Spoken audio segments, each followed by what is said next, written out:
Meremäel kogunes kolmapäeva õhtul meelt avaldama pealt 30 vallaelanikku, kes on vastu Vabariigi valitsuse plaanile liita Setomaa vald Põlvamaaga. Elagu Võrumaa! Eesotsas Meremäe vallavolikogu esimehe Arno Varesega saatsid meeleavaldajad Setomaa tipust Toompeale sõnumi, et nad ei nõustu valitsuse viskleva poliitikaga, kus ühel päeval plaanitakse liita Setode vald Võru ja teisel päeval juba Põlva maakonnaga. Et neil ei ole nagu absoluutselt vahet.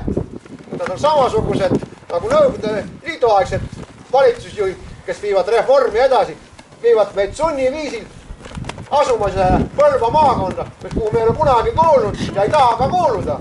Vaata siit sinna, siis on üks jagu seda Petserimaad, mis peaks olema siis meie Eesti Vabariigi koosseisus, mille on siis maha müünud poliitikud ja siis kui nüüd vaadata sinna poole, see on Võrumaa.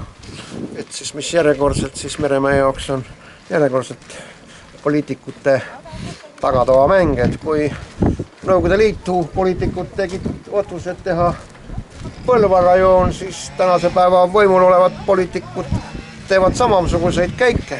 Meeleavaldajate toetuseks sõna võtnud Riigikogu liige Inara Luigas märkis, et Setomaa valla loomise kompromissiks oli selle liitmine Võru maakonnaga.